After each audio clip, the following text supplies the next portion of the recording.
kita kemudian lebih memilih untuk hidup nyaman tapi menggadaikan prinsip akidah dan syariah dari Rasulullah SAW. Bukan berarti hidup nyaman itu salah.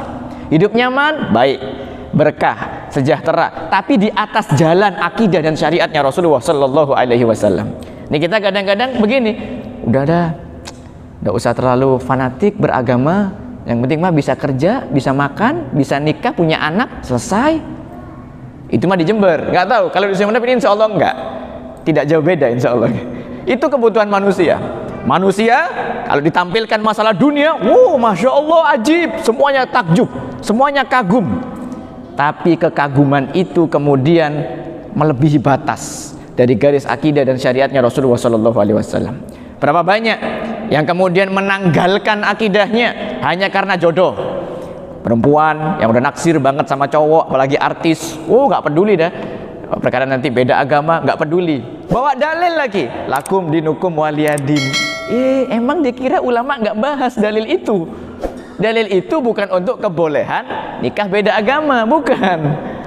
Dalil itu memang untuk kemudian toleransi, tapi sekaligus pembeda, al-furqan yang jelas. Orang Islam menyembahnya Allah Subhanahu wa taala, orang di luar Islam bukan Allah Subhanahu wa taala. Maka lakum dinukum waliyadin, tidak bisa dicampur-campur. Begitu. Tapi sekarang semuanya serba putar balik. Kalau dulu ulama salaf kita nulis kitab namanya Jalalain. Kenapa kok dinamakan tafsir Jalalain? Karena ditulis oleh dua orang Jalal, yaitu Jalaluddin As-Suyuti dan Jalaluddin Al-Mahalli. Tapi kalau orang zaman sekarang udah tutup tafsir Jalalain, dalam kehidupan pakainya tafsir jalan lain. Nah, jadi kalau ada ayat ini, kayaknya ayat ini cocok ini.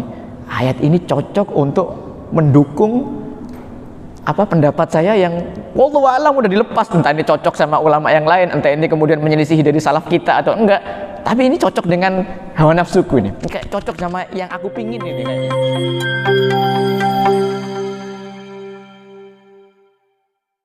Kampung Arab ini dengan satu salam Islam, satu salam persaudaraan, satu salam di antara para penduduk surga. Assalamualaikum warahmatullahi wabarakatuh. Innal hamdalillah nahmaduhu wa nasta'inuhu wa nastaghfiruh wa na'udzu billahi min sururi anfusina wa min sayyiati a'malina may yahdihillahu fala mudilla lahu wa may yudlil fala hadiya lahu. Asyhadu an la ilaha illallah wahdahu la syarika lahu wa asyhadu anna Muhammadan abduhu wa rasuluh la nabiyya wa la rasulahu ba'dah. Qala Allah Ta'ala fi kitabihil karim, a'udzu billahi minasyaitonir rajim. Ya ayyuhalladzina amanu taqullaha wa qulu qawlan sadida yuslih lakum a'malakum wa yaghfir lakum dhunubakum wa may yuti'illaha wa rasulahu faqad faza fawzan 'azima. Wa qala Rasulullah sallallahu alaihi wasallam, ittaqillaha haitsuma kunta wa asbi'is sayyi'atil hasanata tamhuha wa khaliqin nasa bi khuluqin hasanin amma ba'd. Segala puji adalah milik Allah. Kita bersyukur kepada Allah hingga maghrib hari ini kita dipilih oleh Allah di dalam naungan hidayah dan inayahnya, di mana mayoritas manusia yang hidup menginjakkan di buminya Allah ini, mayoritas dari mereka belum mengenal syahadat, belum mengenal iman dan Islam. Maka kita termasuk yang dipilih oleh Allah untuk menjadi pemeluk, pengikut dari agama Rasulullah sallallahu alaihi wasallam. Ada banyak pengikut Rasulullah sallallahu alaihi wasallam, ada banyak muslim. Lebih khusus lagi, kita dipilih oleh Allah Subhanahu wa taala sebagai muslim yang kemudian mewujudkan rasa syukurnya dengan amal-amal ketaatan, yakni melangkahkan kaki di Masjid Darussalam yang kita cintai ini. Salawat serta salam senantiasa kita haturkan kepada qudwah kita fi dini wa dunya wal akhirah, yakni Rasulullah Muhammad sallallahu alaihi wasallam. Beliau adalah nabi akhir zaman yang mana tidak ada lagi nabi setelah Nabi Muhammad sallallahu alaihi wasallam. Dan kita bersyukur kepada Allah meskipun kita adalah umat dari nabi akhir zaman, tapi dalam banyak nas disebutkan bahwasanya kita termasuk umat yang dipilih oleh Allah untuk memasuki surga terlebih dahulu. Alhamdulillah. Maka apapun yang terjadi dengan kehidupan dunia kita, ujian, tantangan, godaan, hambatan, dan apapun yang merapuhkan iman kita, jangan pernah melepaskan kalimat La ilaha illallah Muhammadur Rasulullah. Alaiha nahya wa alaiha namut wa biha nub'atsu insyaallah ta'ala minal aminin. Di atas kalimat itu kita sebagai seorang muslim hidup. Semua kegiatan, semua aktivitas dan amal-amal soleh kita dibangun di atas landasan itu. Wa alaiha namut, dan kemudian di atas bendera itu nanti di bawahnya kita akan mati. Ketika mungkin kita meninggal dikubur, kita ditalkin bukan dengan kalimat yang lainnya, melainkan dengan kalimat La ilaha illallah Muhammadur Rasulullah. Dan insya Allah kita akan dibangkitkan kelak di padang mahsyar sebagai orang-orang yang aman dan selamat di dalam barisannya Nabi Muhammad sallallahu alaihi wasallam. Bapak Ibu yang dirahmati oleh Allah Subhanahu wa taala, jamaah Masjid Darussalam Kampung Arab Sumeneb, kita bergembira, terutamanya Al-Fakir di sini sangat bergembira bisa menyapa Bapak Ibu sekalian. Kebetulan saya dari Jember dan ternyata Ustadz juga berasal dari Jember, sesama orang Jember saling reuni. Tapi paling tidak dimanapun wilayah kita, sebagai seorang muslim kita ini hakikatnya bersaudara. Allah Subhanahu wa ta'ala qol innamal mu'minuna ikhwatun. Perhatikan Quran surat Al-Hujurat ini. Innama al-mu'minu, dikatakan oleh Profesor Dr. Asyih Wahba Az-Zuhaili dalam kitab tafsirnya Al-Munir, ketika ma bertemu dengan al, maka itu adalah adatul hasyr. Artinya satu hal yang spesifik, istimewa, dan tidak ada lagi kecuali sesuatu yang disebutkan di dalam kata itu. Al-mu'minuna, yakni orang-orang yang beriman. Artinya peristiwa ini tidak terjadi kecuali kepada orang-orang mukmin. Apa? Ikhwatun, bersaudara. Ikhwatun di sini menggunakan huruf ta marbuto, bukan sekedar ikhwah, melainkan ikhwatun maknanya adalah saudara kandung. Kenapa Allah Subhanahu wa taala menggunakan lafaz persaudaraan kandung untuk rekatnya hati di antara kita orang-orang beriman? Karena sebenarnya hubungan kita di alam ruh, hubungan kita di alam persaudaraan, akidah, itu lebih dekat daripada hubungan kakak dan adik, bapak dan anak. Masya Allah, kita lihat dulu di zaman sahabat Rasulullah Sallallahu Alaihi Wasallam, ada seorang sahabat Nabi yang menjadi duta besar pertama Islam, yang kemudian mengislamkan mayoritas penduduk Yathrib, yang kemudian berubah menjadi Madinatun Nabi Al-Munawwarah. Siapa dia? Mus'ab ibn Umair. Mus'ab ibn Umair, kader andalan Nabi Muhammad SAW, yang tampan, yang muda, yang kemudian mampu mengislamkan tokoh-tokoh Yathrib, sehingga kemudian Ahlul Quwah Yathrib menyerahkan loyalitasnya kepada Nabi Muhammad SAW dan cocok dijadikan tempat hijrah. Lalu kemudian ketika sampai di sana terjadilah perang Badar. Abdul Aziz ibn Umair, yakni saudaranya Mus'ab ibn Umair, ditawan menjadi tawanan dari Abdurrahman bin Auf. Abdurrahman bin Auf tahu, ini nih adiknya Mus'ab nih, ini adiknya Mus'ab nih, coba tak tawarkan sama anak ke Mus'ab, siapa tahu dia mau nawar tinggi. Kemudian katakan, ya Mus'ab, ini adikmu menjadi tawan perang dan dia sekarang menjadi ghanimah, menjadi budak untukku, wahai Mus'ab.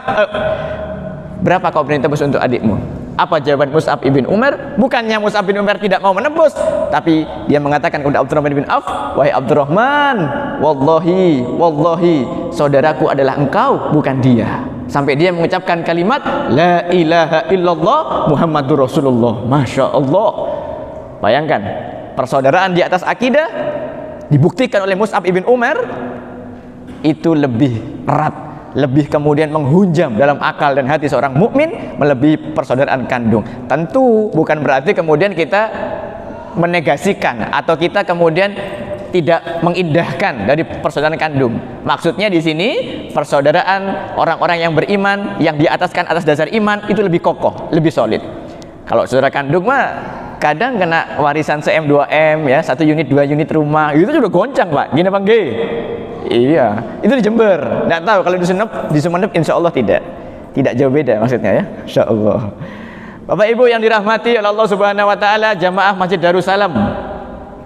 Hari ini kita umat Islam sedang hidup di satu fase akhir zaman yang Rasulullah Sallallahu Alaihi Wasallam sudah wanti-wantikan. Saya mencoba untuk sedikit melanjutkan dari materi yang disampaikan oleh guru kita, yaitu Profesor Dr. Haji Ustadz Abdul Somad LCMA DESA yang tadi di Masjid Nur Muhammad sudah memberikan tabligh akbar yang Masya Allah, sambutan masyarakat Sumeneb luar biasa. Itu menunjukkan bahwa kecintaan masyarakat Sumeneb terhadap ulama-ulama yang hanif, yang lurus, yang menyuarakan suara kebenaran itu lebih dominan daripada mereka-mereka yang justru membuli ajaran agamanya sendiri. Ustadz Abdul Somad, Masya Allah, kemarin beliau tidak berhasil masuk ke Singapura. Sebagai pelampiasannya, Masya Allah, dari pulau Singapura yang kecil langsung ke pulau Madura yang terberkahi. Masya Allah. Nah, Rasulullah Sallallahu Alaihi Wasallam memberikan wanti-wanti kepada kita yang hidup di akhir zaman, yang jauh melampaui dimensi ruang dan waktu, tidak berjumpa dengan Nabi Muhammad Sallallahu Alaihi Wasallam. Ini bukan untuk menakut-nakuti, tapi untuk membuat kita sebagai umat Nabi semakin waspada dan semakin mampu untuk menjaga sikap kita agar kita tidak bengkok dari jalannya Nabi Muhammad Sallallahu Alaihi Wasallam. Qala Rasulullah Sallallahu Alaihi Wasallam, usikul umamu antada'a alaikum. Nanti kalian akan diperebutkan oleh bangsa-bangsa, oleh kaum-kaum, dikerat-kerat.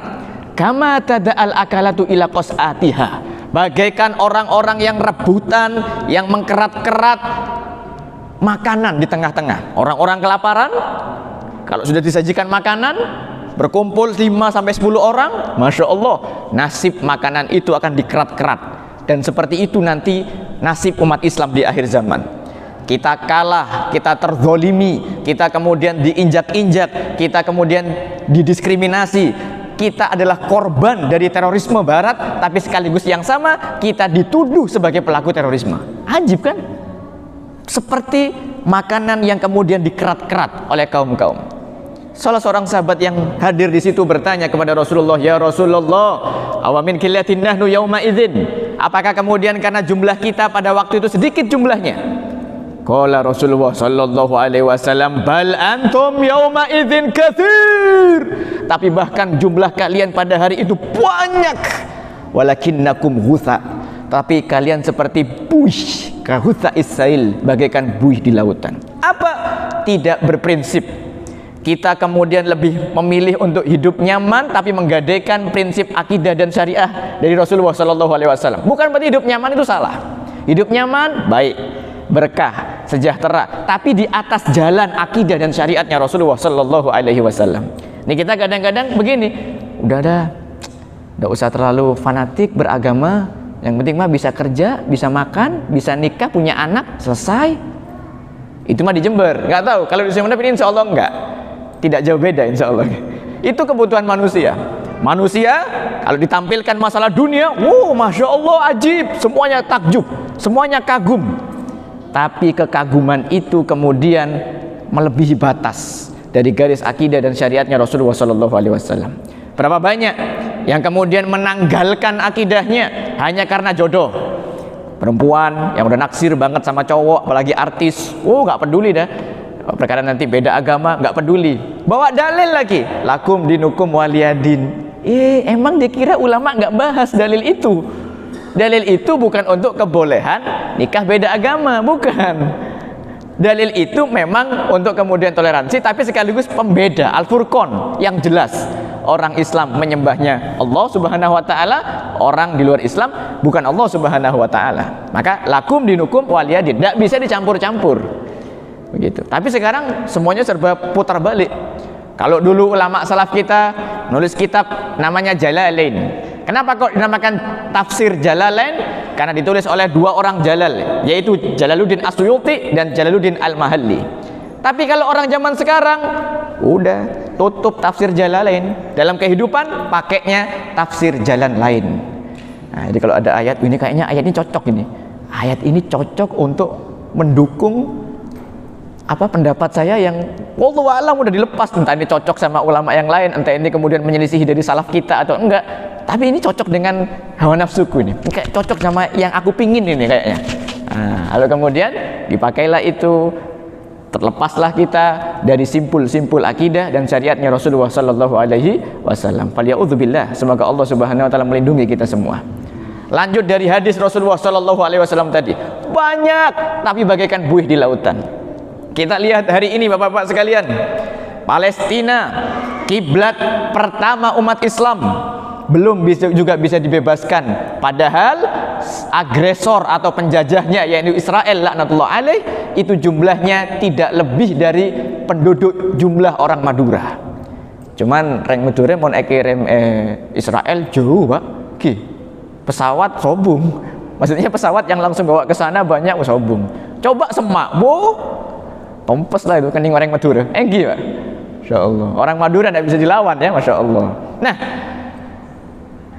Israel jumlahnya sedikit, umat Islam banyak, tapi perhatikan hari ini, apa daya kita, apa kekuatan kita untuk bisa menghentikan penjajahan Israel atas Palestina, Al-Aqsa, Baitul Maqdis, kiblat pertama umat Islam. Gak berdaya. Hari ini pelanggaran-pelanggaran norma-norma agama jelas di muka depan mata kita, tidak dapat dipungkiri, dohiron, kelihatan mata Pak. Ustaz, udahlah, itu kan doakan yang baik-baik, mungkin dia bisa tobat. Ya, kita doa kepada Allah, ya Allah, semoga tetangga-tetangga kita, masyarakat kita, anak-anak muda kita, semuanya tobat kepada Allah, rujuk ilal haq, kembali kepada yang benar. Itu iya. Tapi sayangnya doa yang pasif tanpa ada sikap amar ma'ruf nahi mungkar itu justru titik awal dari bocornya perahu atau kapal umat Islam. Itu seakan-akan menjadi bisikan rohani. Udah deh, nggak usah ganggu-ganggu orang, dia maksiat, yang penting ente taat, udah selesai. Nggak usah amar ma'ruf nahi mungkar, nggak usah nyadarin dia, itu urusan dia sendiri, udah penting ente taat, yang lain maksiat biarkan. Seakan-akan itu bisikan rohani, padahal itu bisikan roh halus itu Pak. Padahal itu bisikan roh halus. Itu menyelisihi dari tuntunan Rasulullah SAW. Dalam Al-Quran Allah Subhanahu wa taala berfirman, kuntum khaira ummatin ukhrijat linnas. Kalian wahai umat Islam adalah umat yang terbaik, yang diutus di tengah-tengah manusia. Bayangkan, gelar sebagai khaira ummah, sebagai umat terbaik, langsung diberikan oleh Allah melalui kalamnya Al-Quranul Karim. Tapi ada syaratnya, tu'minuna billah, beriman kepada Allah. Jadi kita disebut terbaik karena ada syarat-syaratnya. Kalau terpenuhi syarat-syarat ini, maka kita terbaik. Tapi kalau tidak terpenuhi syarat-syarat ini, ya sebaliknya dari yang terbaik, gitu. Bukan menjadi yang terbaik. Wa ta'muruna bil ma'rufi wa tanhauna 'anil munkar, dan menyuruh kepada yang baik lalu kemudian mencegah dari yang mungkar. Sebenarnya kalau kita cek kitab-kitab turas, tarikh para salafun saleh terdahulu dengan karakter masyarakat Madura, Masya Allah, reng Madura neka ongguan klop sama Islam Pak, ongguan gini kah, bener-bener karakter orang Madura itu klop sama Islam. Gue pengen tanya, reng Madura mon nyongok sesuatu saya tak beres, sesuatu saya tak beres, tak genah, apa bahasa Maduranya tak genah itu ya? Oh iya itu, pokoknya sesuatu yang nggak bagus gitu, kecenderungan kita itu gejolak dalam jiwa kita, acuh tak acuh atau kita respon. Kalau yang lainnya mungkin kita masih yang lainnya cuek, yang penting nyaman. Tapi orang Madura Pak, Masya Allah, dengan segala gejolak dan dinamikanya, orang-orang Madura membuktikan bahwa orang Madura adalah masyarakat yang masih mengemban iman dan Islam di dalam dirinya. Makanya di mana-mana Madura selalu ramai, trending topik, Masya Allah. Bahkan dikatakan oleh sebagian ulama, tapi ini setengah bercanda ya, Madura itu Cinanya Jawa. Di mana-mana ada orang Madura. Di Jember ada, di Probolinggo banyak, di Surabaya banyak. Napa boleh Suramadu gratis ya, tinggal nyebrang selesai. Dan orang Madura emang seru begitu. Nah, di antaranya karakter ini cocok untuk mengemban amanatud dakwah Rasulullah Sallallahu Alaihi Wasallam. Kita umat Islam berbeda dengan umat ghairul Islam. Kita berbeda dengan umat yang di luar Islam. Ketika umat di luar Islam melihat kemungkaran di depan matanya, dia mungkin bisa diem atau justru mendukung dan ikut-ikutan, karena mereka ahlul ahwa wal bidah, yakni orang-orang yang mengedepankan hawa nafsu dan bid'ah-bid'ah, maksudnya syariat-syariat baru. Nah, dulu di zaman Rasulullah riba itu nggak ada yang tersistem, diberantas bahkan diperangi. Zaman sekarang ahlul ahwa, wah yang penting kan kaya, yang penting kan ada cuan, yang penting kan ada surplus. Daripada surplus capek-capek ke pasar, Mending uang ini dikembangbiakkan, uang ini dianak-pinakkan. Nah, santai, cepat perputaran ekonomi, cepat. Akhirnya muncullah kapitalisme di barat. Itu dengan syariat-syariat yang baru. Pak, itu asli, Pak. Ahlul ahwa wal bidah itu kalau dalam kitab-kitab salaf dulu itu yang dimaksud ahlul ahwa wal bidah, pengikut hawa nafsu dan bid'ah-bid'ah, itu yang seperti itu. Udah sangat clear dalilnya. Ya mungkin kalau yang lain-lain mungkin masih debatable, tapi kalau yang ini udah clear. Udah maklumun minad-din bid-darurah. Udah kelihatan mata. Zaman Nabi itu diperangi habis-habisan masalah riba. Zaman sekarang justru kalau nggak riba nggak sukses. Itu seakan-akan. Contoh. Berikutnya lagi yang kedua, aurat. Masalah aurat. Oh, apalagi orang Madura, di utara, di selatan pantai, ya di mana-mana pantai. Tapi orang Madura, masya Allah, masih religius, masih kemudian ada ghirah di dalam dirinya, sehingga ketika ada saya tak tepak, beda saya tak tepak, diingatkan, Cong, pakaiannya bing, pakaiannya bing, dan sebagainya. Aurat ini bukan hanya untuk perempuan saja, ya perempuan menjadi objek yang terjelas karena Islam sangat menjaga kaum wanita, sehingga dijaga betul-betul dengan aurat yang sempurna, penutupan aurat yang sempurna. Tapi laki-laki juga ada auratnya. Nah, laki-laki juga punya kewajiban untuk menutup auratnya, meskipun laki-laki lebih maskulin, sehingga kemudian batasan-batasan menutup auratnya lebih ringan daripada perempuan. Tapi ala kulli hal, di dalam Islam itu udah clear, maklumun minad-din bid-darurah. Nggak usah ngaji kitab tafsir, orang udah paham. Oh ya, yang Islami itu yang seperti ini, yang seperti bikini, you can see, dan sebagainya itu nggak Islami sudah. Orang nggak usah mondok, lihat itu aja, oh ini sudah, nggak usah terlalu detail tafsirnya, udah ini nggak bener nih, sudah nggak baik, dan sebagainya.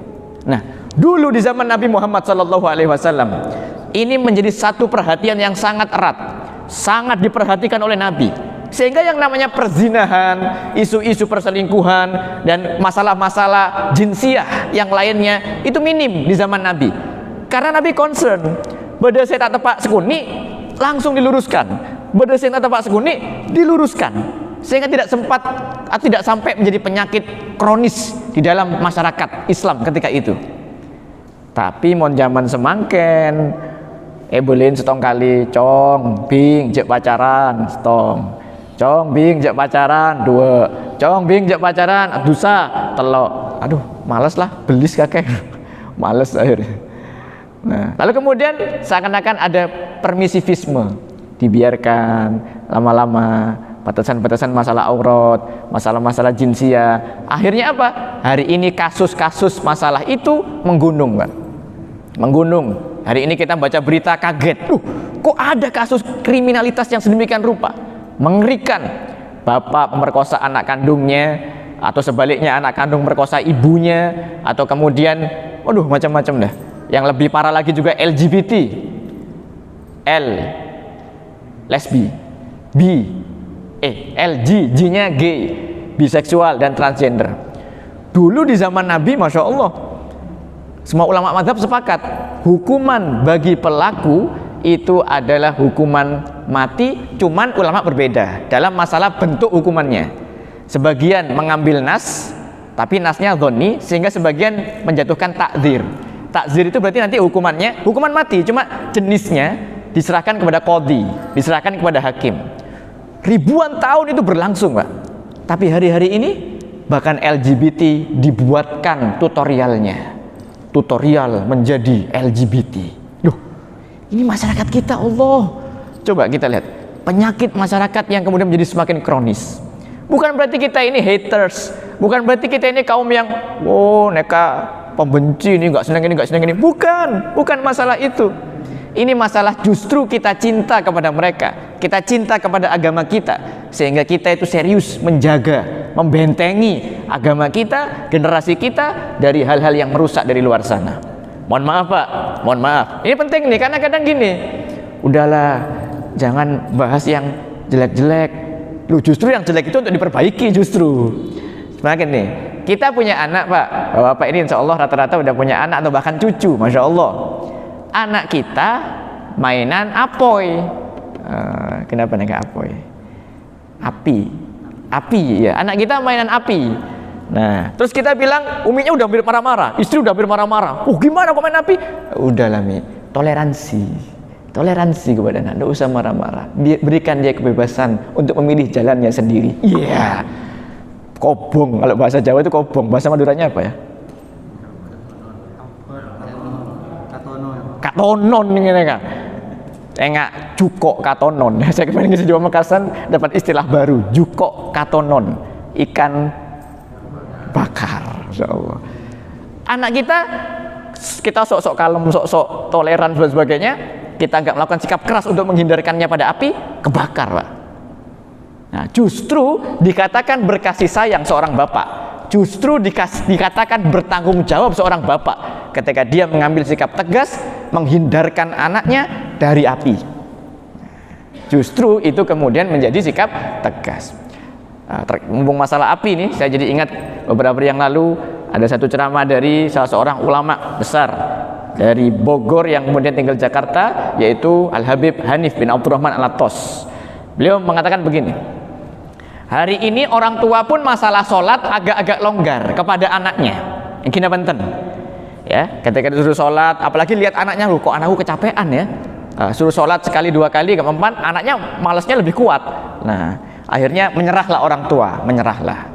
Nah, padahal itu ditanya, bayangkan jika, nah ini orang tua kasihan, udahlah Ustaz, kasihan anak saya baru les, anak saya baru aktivitas, kecapean, kasihan dia udah tenaganya, kata orang Jember, karek 5 watt gitu. Kalau orang Madura apa ya? Energinya itu tinggal 5 watt gitu. Udah capek, udahlah kasih waktu istirahat tidur. Sholatnya nanti gimana? Gampang, besok-besok kan bisa sholat lagi. Loh, padahal ini sholat wajib. Pak, hukum sholat itu wajib loh. Hukum sholat itu as-sholatu imaduddin. Sholat itulah tiang agama. Nah, beliau kasih perumpamaan begini, Habib Hanif. Bapak Ibu, kalau Anda kasihan sama anak Anda lihat anak Anda capek, habis les, habis sekolah, habis main, habis macam-macam, pulang tidur di kamar dan kamarnya kebakaran, Pak. Secapek-capeknya anak Anda, apa respon panjenengan sebagai bapak kepada anaknya? Dibangunin, kalau perlu disiram, kalau perlu diangkat, diselamatin dia dari api yang membakar kamarnya. Dari api dunia kita begitu takut, bagaimana kita tidak takut dengan api akhirat? Makanya kemudian Allah Subhanahu wa taala memberikan satu warning, satu wanti-wanti, satu peringatan kepada kita. Ya ayyuhalladzina amanu qu anfusakum wa ahlikum nara waquduhan nasu wal hijarah. Jaga kau punya diri, kau punya keluarga dari api neraka yang bahan bakarnya itu adalah batu dan manusia. Cara kita mencerna ayat-ayat tentang ancaman, ayat-ayat tentang neraka, tentang kengerian, itu bukan suudzon. Oh, itu penceramahnya bahas neraka-neraka tok, itu radikal itu. Bukan. Justru itu bukan kebencian dari Allah, itu kasih sayang Allah kepada kita. Makanya Allah berikan peringatan. Nah, jadi ketika kita membaca nusus, nas-nas dalam Al-Quran maupun Al-Hadis dari Sunnah yang bernada ancaman, jangan suudzon. Ini kok bawa dalil ancam-ancam terus. Loh, justru itu bentuk kasih sayang Allah kepada kita untuk kemudian kita berhati-hati tidak melalui jalan yang jelek itu. Nah, hari ini Masya Allah, di antara perang dahsyat yang terjadi di dunia Islam adalah ghazwul fikr, perang pemikiran, Pak. Yusaddiqu fihal kadzib, dibenarkan yang salah, au yukadzibu fiha shadiq, dan disalahkan yang benar. Sehingga kita hari ini jadi kayak rancu. Ini yang benar yang mana? Ini yang halal yang haram yang mana? Kok polemik terus, kisruh terus. Udah deh, mending saya tutup buku aja dah. Saya nggak ingin dengar apa-apa dan sebagainya. Justru itu kita terlepas dari kaum. Kita jadi teralienasi, jadi alien kita terhadap kaum kita sendiri. Akhirnya dunia Islam tidak maju-maju, rusak terus. Musuh-musuh Islam tahu. Ini umat Islam nih, ghazwul fikr nih kalaan ini, gampang kalah nih. Perang pemikiran, kasih istilah dikit bingung sudah. Wah, sudah jelas keharumannya, diperbagus istilahnya. Oh bukan, itu bukan riba, tapi bunga. Wow, bunga kan indah, berwarna-warni, harum, bahkan jadikan dekorasi hiasan. Iya ya, bingung udah kita. Bentar, ditakrif lagi, definisi lagi, bingung kita. Bentar, jangan katakan banci, jangan katakan bencong, yang keren, transgender. Dalam kitabnya ada itu khuntha, Bingung lagi kita. Iya ya, kok ternyata ada dalilnya. Bingung lagi. Musuh-musuh Islam tahu kelemahan kita di medan perang yang hari ini berlangsung adalah ghazwul fikr, perang pemikiran. Maka dari itu, di antara solusi untuk kita adalah dekat-dekat ke masjid. Apalagi masjid-masjid yang istiqomah, Masya Allah, termasuk di antaranya Masjid Darussalam, mengadakan pengajian kitab, pengajian majelis ilmu. Karena kita ini memang manusia begitu, Pak. Kadang ragu-ragu, kadang kendor, datang lagi, tercas lagi energinya, kuat lagi. Kembali kehidupan dunia, kemudian lemas lagi, lemah lagi imannya, datang ke masjid, watawassaw bil haq watawassaw bis sabr, ketemu dengan muslimin muslimat, beriman dan bertakwa, ibadah kepada Allah, semangat lagi, ngecas lagi, begitu terus. Maka nomor satu, oleh-oleh dari majelis kita, kajian kita pada maghrib hari ini, jangan lepas dari masjid, jangan lepas dari majelis ilmu, jangan lepas dari ulama warathatul anbiya yang hanif, yang lurus di jalan Allah Subhanahu wa taala. Karena kalau kita lepas, ongguan, ya, sebagaimana Rasulullah Shallallahu Alaihi Wasallam itu bersabda, badiru a'mali sholihan, satakunu fitanan kakitoil lailil mudlim. Cepat-cepat kalian itu beramal, nggak usah pikir panjang masalah amal, nggak usah mikir dulu, sebentar, di screening dulu. Nanti ini alirannya apa ya? Screening dulu nih, ini dideportasi, patut apa enggak nih? Kebanyakan amalnya, akhirnya ayo ke masjid, udah panggilan azan masih mikir ini madhabnya apa ini, pikir dulu, gak ke masjid Pak. Akhirnya Rasulullah bilang cepat-cepat beramal soleh, jangan pikir panjang. Satakunu fitanan kakitoil lailil mudlim. Sebelum datang zaman fitnah, yang ini bukan fitnah sembarangan, kakitoil lailil mudlim, datangnya bagaikan potongan-potongan malam. Seperti apa potongan-potongan malam? Al-Imam Al-Ghustalani mensyarah hadis ini, maksudnya adalah marhalah antara matahari dan bulan. Setiap waktu, subuh fitnah, zuhur, asar, maghrib fitnah, full 24 jam. Gangguan, ancaman, godaan, baik yang gak enak maupun yang enak terhadap keimanan kita, 24 jam. Yusbihu abdu fihi mu'minan, yusbihu fihi abdu mu'minan. Subuh hari ada seorang hamba beriman, yumsi kafiron, dan sore harinya kafir. Bayangkan, sampai saking dahsyatnya fitnah akhir zaman, batas antara keimanan dan kekafiran hanya pagi dan sore. Pagi beriman, sore kafir, atau sore beriman, pagi kafir, begitu. Maaf, ini kafirnya disensor nggak ya? Nanti terjadi kayak kemarin. Nggak, itu justru istilah yang bagus ya. Kafir itu udah istilah yang paling adil, paling bagus, paling ahsan dari Allah. Kalamullah Al-Quran. Allah itu punya asmaul husna, namanya Al-Halim, zat yang maha santun. Nah, ketika Allah telah mentakrif definisi orang di luar Islam namanya kafir, udah itu bagus sudah. Hei orang-orang yang tertutup, hei orang-orang yang mengingkari, itu sudah bagus. Daripada hei embi saya apa tersesat, itu bahasa Maduranya tersesat apa? Kesasar. Hei embi saya kesasar, itu kan lebih kasar. Kita kafir, orang yang tertutup, orang yang kemudian menutup diri dari ketauhidan kepada Allah dan nubuah Rasulullah Shallallahu Alaihi Wasallam. Nah, bayangkan fitnah di akhir zaman, batas iman dan kafir pagi dan sore. Kita lihat orang, Masya Allah, dia sholat di masjid subuh jamaah, Allah. Sore hari kita lihat berita, dia ketangkap KPK. Coba. Atau sebaliknya, maghrib, Masya Allah, maghrib soleh, datang ke masjid, pengajian dan sebagainya. Subuh ketangkap prostitusi, Allah. Batasnya seperti ini, dahsyat fitnah akhir zaman. Rasulullah melanjutkan, fal mutamathiqu bitini kal qabdi alal jamr. Dan orang-orang yang thiqah, orang-orang yang istiqomah di jalan agama, bagaikan menggenggam bara api. Onggun gini Pak. Istiqomah itu rasanya berat gitu. Kayaknya saya nyaman ya, ampun, saya biasa bae lah. Sepenting nyaman, sepenting odik, sepenting makmur, sejahtera dan sebagainya. Bukan berarti Islam anti kenyamanan. Justru kenyamanan itu berdiri di atas syariat. Begitu. Di atas landasan akidah, tegakkan dulu syariatnya. Pasti Allah akan beri keberkahan hidup, kenyamanan hidup. Terakhir, ini ada tanya jawabnya Ustaz? Ada buatan? Ada tanya jawab apa buatan? Oh iya, tentu kita berakhir sampai azan Isya kita akhiri, dan Al-Fakir juga mohon izin pamit. Jadi selepas dari masjid ini saya langsung kembali ke Jember insya Allah. Jadi ini terakhir sebelum nanti kita lanjut ke sesi tanya jawab. Bapak yang dirahmati oleh Allah Subhanahu wa taala, satu, gak jauh-jauh dari masjid, dari majelis ilmu, dari ulama yang kemudian hanif menjalankan syariat yang lurus di atas jalan agama Allah Subhanahu wa taala. Yang kedua, hari ini yang namanya fitnah, desas-desus, isu-isu dan sebagainya menerpa dunia Islam dari kanan, dari kiri. Kalau kata orang Jawa, kiwa tengen kene gitu. Kalau kata orang Jawa, kanan kiri kena semuanya. Sehingga kemudian ukhuwah, persatuan di antara kita umat Islam ini hancur, Pak, berantakan. Bahasa Maduranya hancur itu apa ya? Hancur pesena telur gitu. Berikan telur kalau udah diceplok, cas gitu, hancur. Kenapa? Yang sini dibisik-bisiki, coba delok nih. Iku gak bener yo. Gini. Sebaliknya, yang sana juga begitu, coba delok nih. Iku bangun masjid anyar yo. Padahal loh.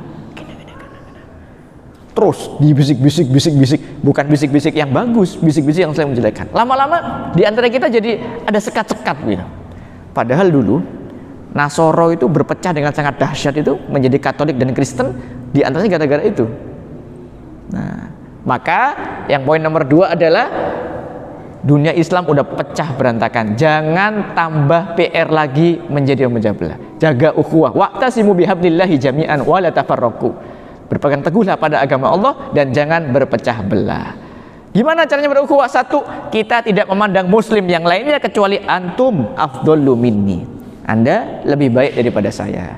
Mungkin Anda punya dalil, fadhol Anda amalkan. Mungkin itu lebih baik bagi Anda, silahkan. Tapi saya punya dalil yang saya yakini, ini yang saya amalkan. Jadi bukan ana khairun minhu, aku lebih baik daripada dia. Dia mah apa? Nggak usah. Biar kita aja mereka. Harus kita. Selain kita salah semua. Wah, yang betul itu ada antum afdhalu minni. Itu akhlak para sahabat di hadapan Rasulullah sallallahu alaihi wasallam. Saya menurut Rasulullah itu ngeluruskan para sahabat itu enak. Sufufakum, softnya luruskan, cepat itu para sahabat. Karena Masya Allah, Abu Bakar aja ngelurusin loh. Kita harus ngelurusin, dia lebih baik daripada kita. Masalah sedekah, Umar separuh harta gak terima Abu Bakar, seluruh harta, dia lebih baik daripada kita. Terus begitu, sehingga terjadi fastabikul khairat, terjadi berlomba-lomba dalam kebaikan. Nah, dengan husnudzon dan dengan persatuan yang kokoh. Yang kedua, nata'awan fima tafaqna wa nata'adzar fima talafna. Kita ngereng, bekerja sama dalam hal-hal yang kita sepakati. Sambil lalu kalau ditemukan perbedaan, kita bertoleransi atau bertenggang rasa dalam hal-hal yang tidak kita sepakati. Contoh konkret, gue pengen tanya, sholat subuh genika, sholat subuh genika wajib napa enten? Wajib. Jangan sampai ada mazhab baru ya di Sumenep ya. Tiba-tiba jawab enggak. Salat subuh di masjid, sebagian ulama wajib, sebagian ulama sunnah muakkadah. Nggak ada yang mengatakan mubah. Semuanya sepakat salat subuh di masjid itu utama, dahsyat pahalanya. Nah, ngereng masing-masing komponen, masing-masing ormas, masing-masing orang. Yuk kita bikin program salat masjid berjamaah. Dan katanya di situ ada keliling-keliling ya, Masya Allah. Subuh, safari fajar, Masya Allah. Ngereng bareng-bareng, ayo sukseskan. Ormas apapun, mazhab apapun, ngereng ini sukseskan. Kan ini sepakat subuh berjamaah di masjid itu afdol, sepakat kan? Nah, bahwa kemudian nanti ditemukan beda. Beda saya kunut, beda saya tak kunut. Nata adir fi matalafna. Ya udah, yang kunut, yang enggak. Saling bertoleransi di dalam hal-hal yang tidak disepakati. Karena kalau dalam hal-hal yang furu'iyah, dalam hal-hal yang cabang, kita harus menunggu kesepakatan, udah habis amal-amal kita, nggak gerak. Dunia Islam ini akan stagnan kalau kita menunggu dalam hal-hal yang furu', itu harus sepakat. Kalau hal-hal yang usul, yang dasar, yang basic, wajib kita sepakat. Contoh, Allah itu esa, tauhidullah, wajib kita sepakat. Mohon beda orang Islam, beda endi Tuhan lebih dari satu, tak usah ragu-ragu, segera lapor MUI. Fahuwa dhallun mudil, selesai. Karena apa? Asas dia berbeda. Tapi kalau asas berbeda, kita harus tegas. Kalau furu berbeda, kita harus toleransi, tenggang rasa. Jok kebalik gitu. Mohon kebalik bahaya, Pak. Dalam hal yang asas, enten tak napa. Ya mungkin dia lagi berkontemplasi gitu ya, cari Tuhan yang lebih sahih dan sebagainya. Bahaya ente. Dalam hal yang usul tidak ada anu sudah Pak, harus tegas. Nah, dalam hal yang furu jangan ges sama tegas. Ge maka ge apa? Ge mati ge gitu. Dalam hal yang cabang, oh iya, dalil yang dia ambil ini. Bagiku sih itu lemah sih. Udah deh, aku ngamalkan dalil yang aku anggap kuat. Selesai urusan. Yang sepakati kita jalan bareng, yang nggak sepakat monggo nafsi-nafsi nanti. Hadza wallahu a'lam bishawab. Mungkin itu yang bisa Al-Fakir sampaikan. Mohon maaf kurang lebihnya. Mungkin ada yang ingin ditanyakan dari Bapak. Monggo, kita masih ada waktu sekitar 5 sampai 10 menit insyaallah. Ngereng Pak, kita bahas masalah umat ini. Kita bahas masalah urusan umat kita sendiri kenikah. Mun sobung gula pleman Pak. Insyaallah.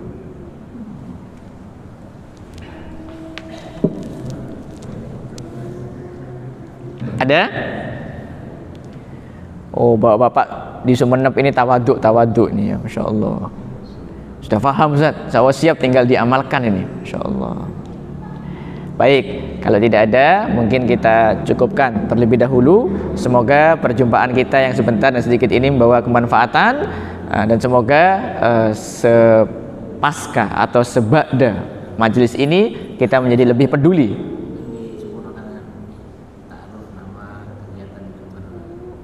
Oh, iya, iya. Ini sedikit instruksi campur pertanyaan diselingi promosi gitu. Jadi ada pesan dari Ustaz Lukman, perkenalkan diri, namanya siapa, dari mana, aktivitasnya apa. Karena ada istilah peribahasa tak kenal maka ta'aruf. Tak kenal maka kenalan, biar saling sayang di antara kita, insyaallah. Nama Al-Fakir adalah Putri. Orang awal kenal sering salah paham. Siapa? Putri. Boh, Putri ini kan yang bine, gue laki asli. Biar gampang ingat-ingat setiap tanggal 17 bulan Agustus. Di banner-banner, di perumahan, di kantor pemerintah itu ada tulisan HUT RI. Nah, itulah nama saya. Ketika mondok, terus kemudian kita ditanya sama Ustadz, "Akhi, saudaraku, nama antum ini kurang islami. Untuk gak pantas, masa Al-Mukarram, Kiai Haji Hudri, gak pantas. Cari nama lain lebih islami. Nah, Ustaz, insyaallah Godan, insyaallah besok Ustaz. Godan besoknya subuh. Zaman dulu Pak kita mondok udah ada HP. Zaman sekarang kan ada HP. Kayak Google nama anak laki-laki yang islami gitu. Telepon bapak ibu selesai. Justru udah ada, disita semuanya dan masih monoponik ya, masih belum ada WA, belum apa gitu. Nah, kemudian besok ditagih ketemu satu lagi, gimana ente janji besok katanya, dan namun nama yang lebih islami, karena kepepet sudah janji. Akhirnya anak bilang, insya Allah Ustaz tetap Hutri tapi islami Ustaz. Loh kok bisa? Iya, HUTRI, hidup untuk tegakkan risalah Islam. Jadi singkatannya itu HUTRI. Jangan ingat-ingat logo salib Pak, waktu itu kan viral tuh HUTRI, logonya salib. Jangan ingat-ingat salib, ingat-ingat 17 Agustus itu hidup untuk tegakkan risalah Islam. Sehari-hari Al-Fakir mengasuh majelis di Jember, namanya Majelis Gaul, singkatan dari Ghaniyatul Ulum, kekayaan ilmu-ilmu Islam. Itu kumpulan anak muda yang, dan Masya Allah, potensi anak muda termasuk di Sumenep ini sebenarnya itu dahsyat sebenarnya. Tinggal di manajemen, dirapikan, dibikin program-program yang tersusun. Karena Ali bin Abi Thalib sempat bilang, hakun bila nizam yaghlibuhu batilan binizam. Kebenaran yang tidak terorganisir, tidak termanajemen akan kalah oleh kebatilan yang termanajemen. Masya Allah, udah Isa, betul Ustaz ya, udah Isa ini. Baik, mungkin itu. Kalau lebih lanjut bisa follow Instagram, jangan lupa like, follow, and share. Masya Allah. Alhamdulillahirabbil alamin. Yahdikumullah waslihu balakum. Mungkin itu, kurang lebihnya mohon maaf. Aku liqouli hada wastaghfirullahaladzim li walakum. Billahi taufiq wal hidayah. Wassalamualaikum warahmatullahi wabarakatuh.